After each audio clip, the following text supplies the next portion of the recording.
ఇంకా 6 నెలలు అకాడమిక్స్ మిగిలింది. మీరు ఇండియాకెళ్ళి హాలిడేకెళ్ళి వస్తున్నారు.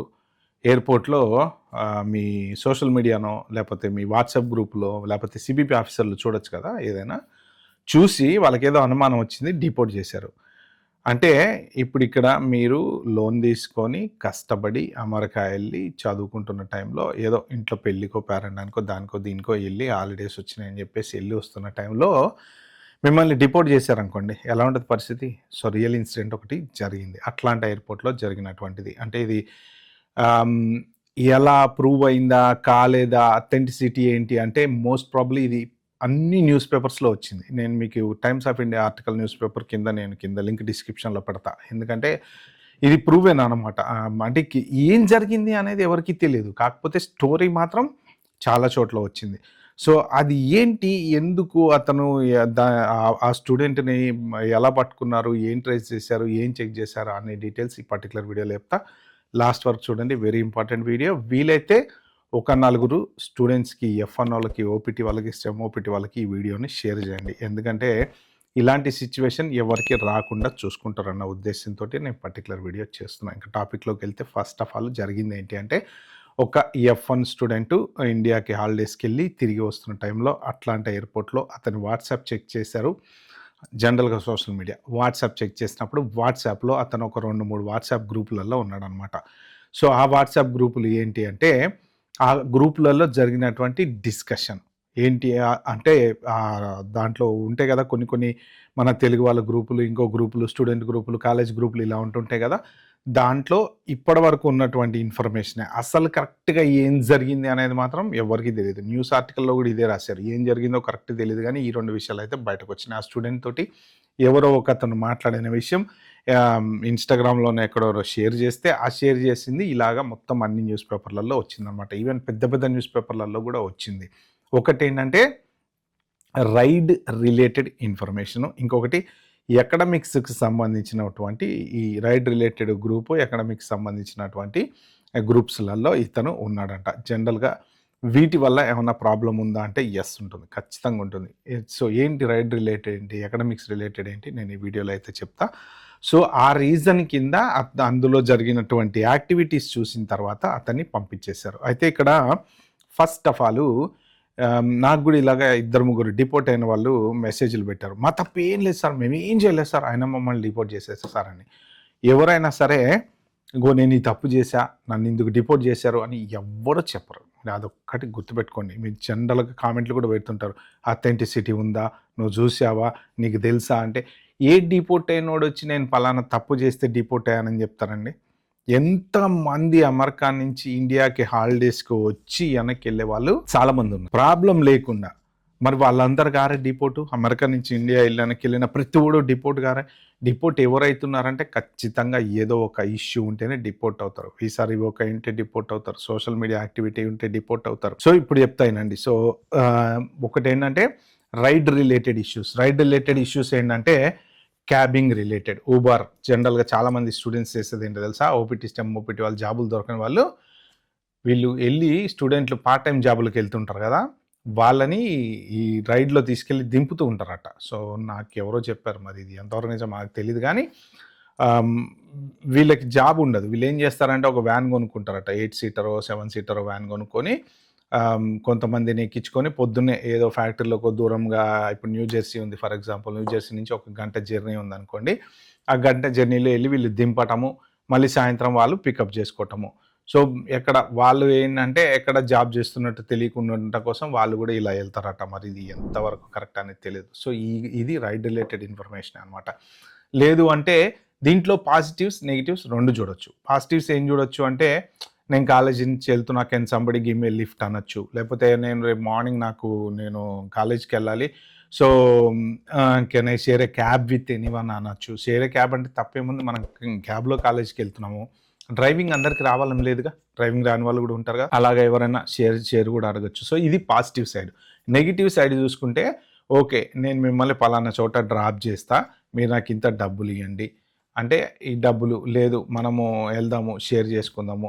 అంటే ఈయన పార్ట్ టైమ్ జాబ్ చేయడానికి ఏమన్నా ఎళ్తున్నాడేమో, ఆ క్యాబ్‌కి డబ్బులిస్తున్నాడేమో, అతను నువ్వు నాకు ఇంకా బ్యాలెన్స్ ఇంత ఇవ్వాలి అని చెప్పి పెట్టాడేమో తెలియదు కదా. ఇప్పుడు ఆ పర్టిక్యులర్ గ్రూప్లో ఇతను ఉన్నాడు అంటే రోజు మెసేజ్లు వస్తున్నాయండి. Okay tomorrow I'll pick you up 7 అని అన్నాడు అనుకోండి, ఎల్లుండి I'll pick you up at 8 అంటాడు, ఆ తర్వాత రోజు ఐల్ పిక్ యూ అప్ 6:30 అంటాడు. అంటే అర్థం ఏంటంటే రోజు పార్ట్ టైం జాబ్కి వెళ్తున్నట్టు అర్థం వస్తుంది. వీళ్ళు కరెక్ట్గా ఏం జరిగిందనేది చెప్పరు. డిపోర్ట్ అయినోడు ఎవ్వడు చెప్పడు అనమాట.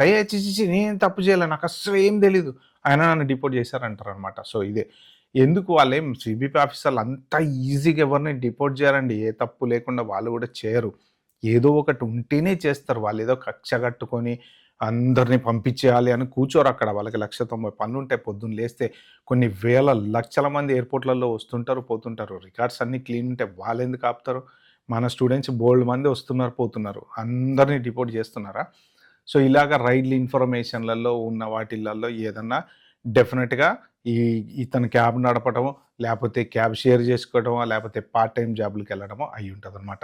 నెక్స్ట్ ఇంకొకటి న్యూస్‌లో ఉన్న దాంట్లో ఏంటంటే అకాడమిక్స్ రిలేటెడ్ గ్రూపుల్లో చాలామంది ఏంటంటే పార్ట్ టైం జాబులు చేసుకుంటూ ఈ ఈ ఉంటాయి కదా మన వాళ్ళకి సంబంధించిన అసైన్మెంట్లని అవ్వని ఇవ్వని పక్కోడితోని రాపిస్తుంటారు. దాంట్లో వీళ్ళు ఏం చెప్తారో తెలుసా? నేను $100 తీసుకుంటా, అసైన్మెంట్ రాసిస్తా. $200 తీసుకుంటా. బాగా చదువుకునే పిల్లలు ఉంటారు కదా, పాపం వాళ్ళకి డబ్బులు అవసరం ఉంటాయి కదా.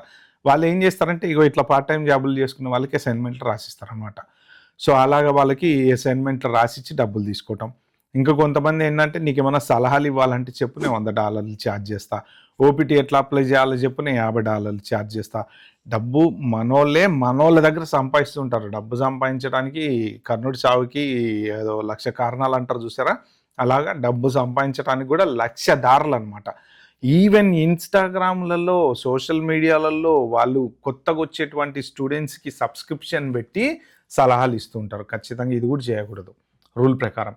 సోషల్ మీడియా తవ్వడం మొదలు పెడితే అందరూ దాదాపు చాలామంది వెళ్ళిపోతారు. కొంతమంది జెన్యూన్ స్టూడెంట్స్ ఉన్నారు, అది వేరే విషయం. కానీ ఇలాగా డబ్బులు తీసుకొని కంటెంట్ మానిటైజ్ చేసుకొని, ఏడు మీద కంటెంట్ మీరు మానిటైజ్ చేసుకొని మీరు డబ్బులు సంపాదించుకోవచ్చు. కానీ ఆ కంటెంట్ కూడా ఏముండాలో తెలుసా? మీ వర్క్ రిలేటెడ్ ఉండాలి. మీరు చదువుకున్న ఇప్పుడు మీ మాస్టర్స్ ఆర్టిఫిషియల్ ఇంటెలిజెన్స్ చదువుకుంటే దాని రిలేటెడ్, మీ పనిచేసే కంపెనీ రిలేటెడ్ దానికి చాలా రూల్స్ ఉన్నాయి. ఏది పడితే అది చెప్పేసేసి మీరు ఈఏడి ఉంది కదా, మేము వర్క్ పర్మిట్ ఉంది కాబట్టి మేము మానిటైజేషన్ చేసుకోవచ్చు, మేము బ్రాండెడ్ ప్రమోషన్లు చేయొచ్చు అంటే బ్రాండెడ్ ప్రమోషన్లు చేయకూడదు. మీ వర్క్ రిలేటెడ్వే చేయాలి. మీరు గూగుల్లోకి వెళ్ళి రూల్స్ చదువుకోండి ఒకసారి. సో ఈ economics related, project related, project work related, part time job related ఏదన్నా కానీ వాళ్ళకి ఆ వాట్సాప్ గ్రూపులలో కనిపించింది అనుకోండి, సో డెఫినెట్గా డిపోర్ట్ చేసి ఉంటారు ఖచ్చితంగా. ఏమో ఇతను అడిగాడేమో, ఎవరికి తెలుసు, నాకు ఏది మన ప్రాజెక్ట్ వర్క్ చేసి పెట్టు అంటే అవతల $100 అయిద్దని చెప్పి. అంతకుముందు కూడా ఒక అమ్మాయిని ఇలానే డిపోర్ట్ చేశారు. డిపెండెంట్ H4 EAD మీద ఉండి మల్టిపుల్ జాబ్స్ చేస్తుంది. మల్టిపుల్ జాబ్స్ చేసినందుకు డిపోర్ట్ చేయలేదంట ఆమెని. ఆమె యాక్చువల్గా వాట్సాప్లో ఎవరికో మెసేజ్ పెట్టిందంట, ప్రాక్సీ ఇంటర్వ్యూ అటెండ్ అవ్వాలి అంటే ఐ కెన్ ఛార్జ్ యూ $600 అని పెట్టిందంట. అంటే ప్రాక్సీ ఇంటర్వ్యూ అటెండ్ అవ్వడానికి $600 నువ్వు ఛార్జ్ చేస్తున్నావు అని చెప్పి ఆమెను డిపోర్ట్ చేసి పంపించారు. ఎందుకంటే మల్టిపుల్ జాబ్స్ చేస్తూ WTలు ఆ రూల్ ప్రకారం ఏదో మెయింటైన్ చేస్తూ ఉంటే, శాలరీ కరెక్ట్గా మెయింటైన్ చేస్తూ ట్యాక్స్ కరెక్ట్గా కడుతూ ఉంటే ప్రాబ్లం ఉండదు. ఓకే, దానికి కూడా రూల్స్ ఉన్నాయి. సో ఇక్కడ ఏమైందంటే ఆ ప్రాక్సీ అటెండ్ అవ్వడానికి $600 అని చెప్పిందంట. అక్కడ దొరికిపోయింది, డిపోర్ట్ చేసి పంపించేశారు. అంటే మీరేదో డబ్బుల కక్కుర్తి పడతారు, ఇట్లాంటి చోట దొరికి మొత్తానికి డిపోర్ట్ అయ్యి వెనక్కిపోతారు. మళ్ళీ అక్కడ పోయిన తర్వాత మళ్ళీ వాళ్ళు వీసా అయ్యారు, మొత్తం మీ అమెరికా కెరీరే కల్లాస్ అయిపోతుంది అనమాట. వీళ్ళు కూడా ఏంటంటే ఇలాగ చాలామంది ఇప్పటికీ ఎంత కాదన్నా కానీ, ఏం కాదన్నా కానీ పార్ట్ టైం జాబులు చేసేవాళ్ళు చాలామంది ఉన్నారు. మీరు సింపుల్గా ఒకటే ఆలోచించండి.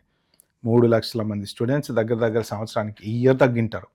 లాస్ట్ ఇయర్ బిఫోర్ 3 లక్షల మంది వచ్చి ఉంటారు కదా. మరి అందరికి జాబులు దొరికినాయా? అందరికి జాబులు దొరికినాయా? పొద్దున్న లేస్తే ఇప్పుడు కూడా మైక్రోసాఫ్ట్ వాళ్ళు ఇవాళ కూడా అనౌన్స్ చేస్తున్నారు, జాబులు ఏవోపోతాయని, తీసేస్తారట. జాబులే లేవు, ఎక్కడి నుంచి వస్తున్నాయి వీళ్ళందరికి జాబులు? వీళ్ళందరూ ఎలా బతుకుతున్నారు? ఒక్కడు కూడా వెనకపోవట్లా. ఎట్లా బతుకుతున్నారంటే పార్ట్ టైం జాబ్స్. ఖచ్చితంగా ఏదో ఒక రకంగా అక్కడిక్కడ కాంట్రాక్ట్ జాబులు, C2Cలు, పార్ట్ టైం జాబులు ఇలా ఏదో చేసుకుంటూ నడిపిస్తున్నారు. కానీ ఒకటి ఏంటంటే నేను సజెస్ట్ చేసేది, ఏం చేసినా మీరు లీగల్గా చేయండి. ఎక్కడైనా ఇప్పుడు మీకు ఇది ఒక్కటే ఎండ్ కాదు కదా. మీరు రేపొద్దున మళ్ళీ H1కి వెళ్తారు. H1కి వెళ్ళినప్పుడు కూడా మీకు ట్రబుల్ అవ్వచ్చు. అలా ఆలోచించుకోండి. మీరు లాంగ్ రన్లో మనం జెన్యూన్గా ఉండాలి అనేది ఆలోచించుకోండి. సో ఇప్పుడు ఎవరైనా సరే ఈ పర్టిక్యులర్ ఇప్పుడు నేను చెప్పిన దాని ప్రకారం ఏంటంటే మీరు వాట్సాప్ గ్రూపులు మీ దగ్గర ఏమన్నా ఉంటే కనుక సింపుల్గా బయటకు వచ్చేసేయండి. ఇప్పుడు కాకపోతే 4 రోజులు కాకపోతే ఇంకో 4 రోజులు కానీ ఎప్పటికైనా ట్రబుల్. చాలామంది ఏమనుకుంటారంటే హిస్టరీ డిలీట్ చేసామనుకుంటారు. మీ హిస్టరీ డిలీట్ చేసినా, మీరు ఏం చేసినా, మీ ఫోన్ మొత్తం ఫార్మాట్ చేసుకున్నా వాళ్ళు రికవర్ చేయాలంటే సింపుల్గా, ఈజీగా రికవర్ చేయగలరు. అమెరికా అంటే టెక్నాలజీ, టెక్నాలజీ అంటే అమెరికా. ఒక్కటి మీరందరూ గుర్తుపెట్టుకోండి. మనము అమెరికా ఎళ్లి ఉద్యోగం చేస్తున్నాం. అమెరికా వాడు మన దగ్గరకొచ్చి మనతో చేపించుకోవట్లే జాబు. అంటే టెక్నాలజీ డెవలప్ చేసింది అమెరికా వాళ్ళు. వాళ్ళ దగ్గరికెళ్ళి మనం ఉద్యోగాలు చేస్తున్నాం. అంటే వాళ్ళు ఎంత అడ్వాన్స్డ్ టెక్నాలజీలో ఉన్నారో గుర్తుపెట్టుకోండి. ప్రపంచంలో ప్రతి మూల, ప్రతి చోట ఏం జరుగుతుందో వాళ్ళకి కళ్ళకి కట్టినట్టు ప్రతి సెకన్‌కి తెలిసిపోతది. అంత అడ్వాన్స్డ్ టెక్నాలజీస్ ఉన్నాయి అమెరికా దగ్గర. ఓకే. సో, అంత టెక్నాలజీస్ ఉన్నప్పుడు మనం ఇట్లాంటివి పట్టుకోవడం పెద్ద విషయమేం కాదు. సో, కాబట్టి మీరు ఎలాంటి గ్రూప్‌లలో ఉండకండి. మీరు ఇదొక్కటనే కాదు వాట్సాప్‌లలో మన సోషల్ మీడియాలు, ఇన్‌స్టాగ్రామ్ గానీ, షార్ట్స్, రీల్స్ గానీ, యూట్యూబ్ మానిటైజేషన్ గానీ, మీ లీగల్ రూల్స్ ప్రకారం మీరు ఏమేమి చేయొచ్చో అవి మాత్రమే చేయండి. కంటెంట్ మానిటైజేషన్ చేసుకొని చాలామంది స్టూడెంట్స్ ఇన్‌స్టాగ్రామ్స్ మెయింటైన్ చేస్తున్నారు. ఫన్ కోసం మీరు మెయింటైన్ చేయొచ్చు. కానీ మానిటైజ్ చేసుకొని బ్రాండెడ్ కంటెంట్ ప్రమోషన్ చేస్తే మాత్రం మీకు ఖచ్చితంగా ప్రాబ్లమ్ అయితే రావచ్చనమాట. ఓకే ఫ్రెండ్స్, ఇది పర్టిక్యులర్ వీడియోలో నేను చెప్దాం అనుకుంది. వీలైతే ప్లీజ్ ఒక నలుగురికి షేర్ చేయండి. ఎందుకంటే ఎవరైనా సరే ఇంకా ఎప్పటికైనా ఇలాంటి గ్రూప్స్‌లో వీటిలలో ఉంటే బయటకొస్తారు. Okay. Bye bye. Have a good day.